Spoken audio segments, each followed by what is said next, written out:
오! 큰일 났다. 라이브 사운드 스토리. 안녕하세요. 라이브 사운드 스토리의 쿨컷입니다. 이번 시간에는 음향 엔지니어가 만지고 있으면은 가장 폼나는 음향 핵심 기술인 음향 콘솔에 대해서 알아보도록 하겠습니다. 처음 음향을 접하시는 분들은 저것이 볼륨 조절하는 것인가 보다 라고 대충 알고 계실 건데요. 일단 맞는 이야기입니다. 하지만 믹싱 콘솔은 조금 더 복잡한 구조로 되어 있습니다. 그리고 용도와 제품에 따라 그 정도의 차이가 천차만별입니다. 저와 함께 기본적인 믹싱 콘솔의 원리에 대해 알아보도록 하겠습니다. 먼저 여기 물을 담아놓는 큰 깔때기가 있다고 가정해 보겠습니다.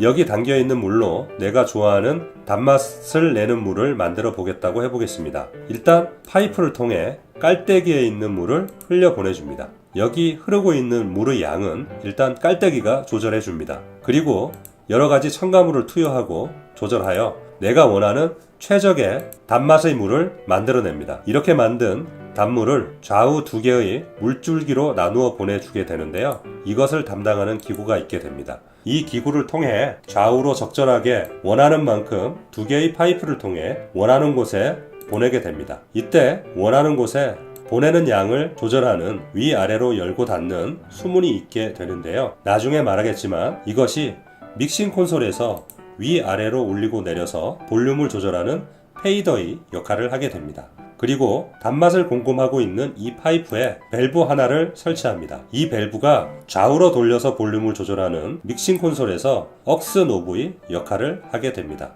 이 밸브에 호스를 연결해서 또 다른 곳으로 단물을 흘려 보내줍니다. 이때 이 밸브가 보내는 양을 조절하게 됩니다. 또 다른 두 번째 밸브를 설치해 볼까요? 역시 호스를 연결해서 또 다른 곳으로 단물을 보내게 됩니다. 마지막으로 하나만 더 밸브를 설치하겠습니다. 그런데 이 밸브는 위치가 조금 틀리죠? 첫 번째, 두 번째 밸브는 단물이 수문까지 오기 전에 설치되었고요. 세 번째 밸브는 수문을 지나서 밸브가 설치되었습니다. 이 차이를 설명해 보겠습니다. 약간 이거 헷갈릴 수도 있습니다. 첫 번째와 두 번째 밸브는 수문이 보내는 단물의 양에 상관없이 밸브로 단물이 보내어지는 양을 조절하게 됩니다. 즉, 수문을 완전히 닫더라도 단물을 보내는데 아무런 문제가 없습니다. 그런데 세 번째 밸브는 수문을 완전히 닫으면 밸브를 최대한 열어도 단물을 보낼 수 없습니다. 즉, 세 번째 밸브는 수문이 보내는 단물의 양에 한정되어 밸브를 열어서 단물을 보낼 수 있는 것입니다. 요거 이해했을란가 모르겠습니다. 아무튼 이번에는 이 시설을 옆에 한 개를 더 설치합니다. 그런데 이 시설은 단맛이 아니고 짠맛을 내는 시설입니다. 똑같은 시설이기 때문에 최종 좌우 파이프에 단맛 수문과 똑같은 수문을 설치해 짠물을 보내어주게 됩니다. 그러면 최종 파이프에는 단물과 짠물이 수문의 조절 양에 따라 적절히 섞여 보내지게 됩니다. 마찬가지로 이 짠물 파이프에도 수문 전에 첫 번째, 두 번째 밸브를 설치하고 밸브를 조절하여 짠물을 호스를 통해 추가로 보내어지게 됩니다. 수문을 지나서 세 번째 밸브를 설치합니다. 마찬가지로 이 호스에도 짠물을 추가로 보낼 수 있습니다. 이러한 시설을 하나만 더 설치해 볼까요? 이것은 쓴맛을 내는 시설입니다. 같은 원리로 이 모든 파이프와 호수에 쓴물이 적절하게 추가되어 보내지게 됩니다. 적절하게 세 가지 맛이 섞인 좌우 파이프 마지막에 최종적으로 보내어질 양을 결정하는 수문이 설치됩니다. 그리고 세 개의 호수에도 마지막 최종의 양을 조절하는 밸브가 설치되어집니다. 그러면 적절하게 조절된 맛이 각각의 파이프와 호수를 통해 원하는 곳에 전달되어집니다.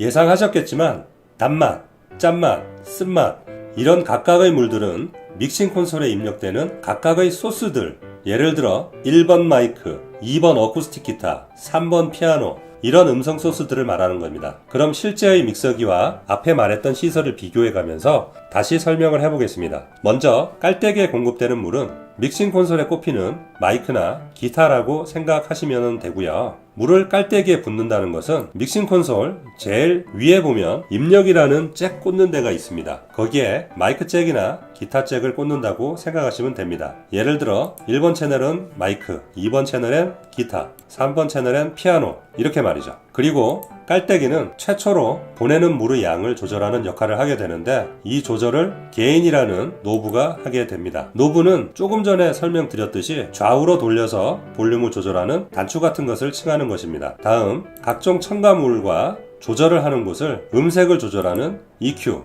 즉 이퀄라이저라는 노브가 맡게 됩니다. 소리의 중음, 고음, 저음을 조절하는 노브입니다. 노브는 노비라고도 부르는데요. 저는 노브라고 칭하도록 하겠습니다. 이렇게 입력된 소리를 잘 조절하게 되면 이제 출력하는 것만 남았는데요. 아까 설명했던 수문 전 밸브와 수문 후 밸브의 기능은 억스라는 보조 출력 노브가 기능을 담당하게 됩니다. 프리포스트 버튼을 이용해서 이 노브가 수문 전 밸브가 될지 수문 후 밸브가 될지를 설정할 수 있습니다. 프리로 설정하는 건 수문 전 밸브가 되는 것이고요. 포스트로 설정하는 것은 수문 후 밸브가 되는 것입니다. 이거 헷갈리기 시작하죠? 억스는 그렇고요. 이제 좌우 두 개의 파이프에 물을 갈라주는 역할을 하는, 다시 말하면은 소리를 좌우로 보내주는 역할을 하는 팬이라는 노브가 있습니다. 이 노브를 좌우로 돌리면 좌우 스피커에서 들리는 소리의 양이 틀려지게 됩니다. 노브를 좌측으로 돌리면 좌측에서 많이 들리게 되고 우측으로 돌리면 우측에서 많이 들리게 되는 것입니다. 음향에서는 좌우를 굉장히 중요하게 생각합니다. 이제 좌우라고 부르지 말고 우리도 전문가들처럼 left, right 또는 LR 이라고 부르도록 하겠습니다. 처음에는 헷갈리겠지만 나중에 계속 LR, left, right 이렇게 부를 거니까 그렇게 부르도록 하겠습니다.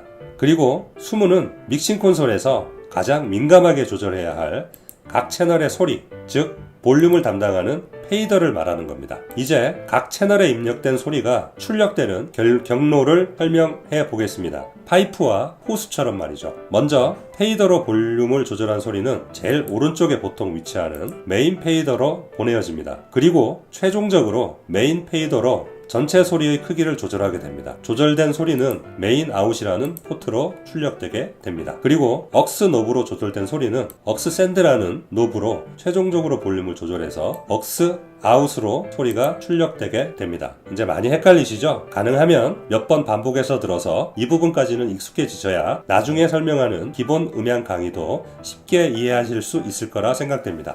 이렇게 믹싱 콘솔의 기본적인 작동 원리에 대해 알아보았는데요. 음향 초보분들에게 믹싱 콘솔은 저는 이렇게 간단히 정의해 보도록 하겠습니다. 여러가지 소리를 입력시켜 적절하게 조절해서 여기서 여러가지 소리를 입력시켜 이 부분은 몇 채널 믹서기야?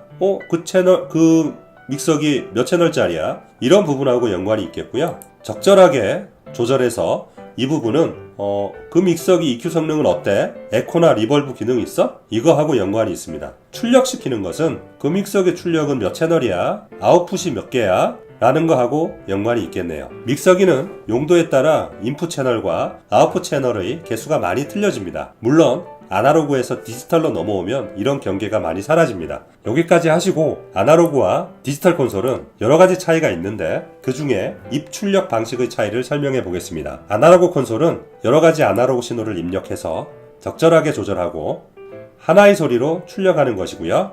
디지털 콘솔은 마찬가지로 여러가지 아날로그 신호를 입력해서 적절하게 조절해서 하나의 소리로 출력하는 것까지는 똑같은데 입력된 아날로그 신호를 디지털 신호로 변환을 해서 소프트웨어적으로 조절을 합니다. 마치 PC에서 문서 편집하듯이 편하게 마우스 하나로 조절할 수 있습니다. 물론 현장에서 소프트웨어 프로그래밍 하듯이 이렇게 할 수 없으니까 직관적인 노브나 버튼 그리고 페이더로 조절할 수 있게 만듭니다. 음을 그렇게 다 조절하고 나면 다시 아날로그 신호로 변환해서 출력하게 됩니다. 이렇게 디지털 콘솔은 아날로그를 디지털로 변환하는 AD 컨버터, 디지털을 다시 아날로그 신호로 변환해주는 DA 컨버터, 이렇게 두 번의 컨버팅 과정을 통해 음질의 변화나 열화가 일어나는데요. 이렇게 컨버터의 품질에 따라 콘솔의 가격이 많이 차이가 나게 됩니다. 그래서 같은 가격대의 아날로그 콘솔과 디지털 콘솔을 비교하면 월등히 아날로그 콘솔의 품질이 뛰어나게 됩니다. 하지만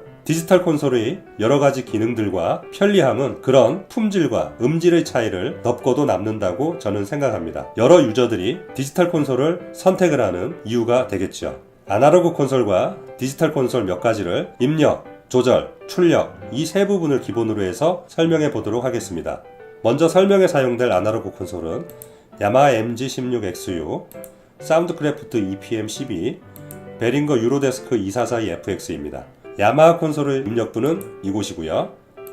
이곳이 조절부고 이곳이 출력부입니다. 역시 나머지 두 개의 콘솔도 입력부고요. 조절부고요. 출력부입니다. 작은 채널의 콘솔들은 대부분 입력부, 조절부, 출력부의 위치가 대동소이합니다. 다음은 디지털 콘솔입니다. 알렌 S4의 QU24이고요. 베링거 X32입니다. 사운드크래프트사의 SI 익스프레이션입니다. 각 회사의 보급형 디지털 콘솔들이고요. 앞면에 보시면 입력부와 출력부가 본체에 어느 정도 장착되어 있습니다. 물론 입출력부를 디지털 연결 방식에 의해 다른 곳에 분리해서 설치할 수도 있습니다. 네트워크 케이블 하나를 가지고 32채널, 64채널, 128채널까지 등등 연결할 수 있습니다. 아무튼 각 디지털 콘솔의 본체에는 이렇게 입력부와 조절부, 출력부가 있습니다. 이렇게 음향 믹싱 콘솔에 대해 쉽게 설명하려고 노력을 했습니다만 이해하시는데 쉬울지 모르겠네요. 반복해서 들으시면서 믹싱 콘솔에 대해 익숙해지시길 바랍니다. 내가 필요한 기능만 알아서 그것만 쓰시는 것도 무리 없겠지만은 믹싱 콘솔의 각 기능에 대해 모두 이해하여 놓는 게 조금 더 발전된 음향인이 되는 지름길인 것 같습니다. 여러분 화이팅입니다.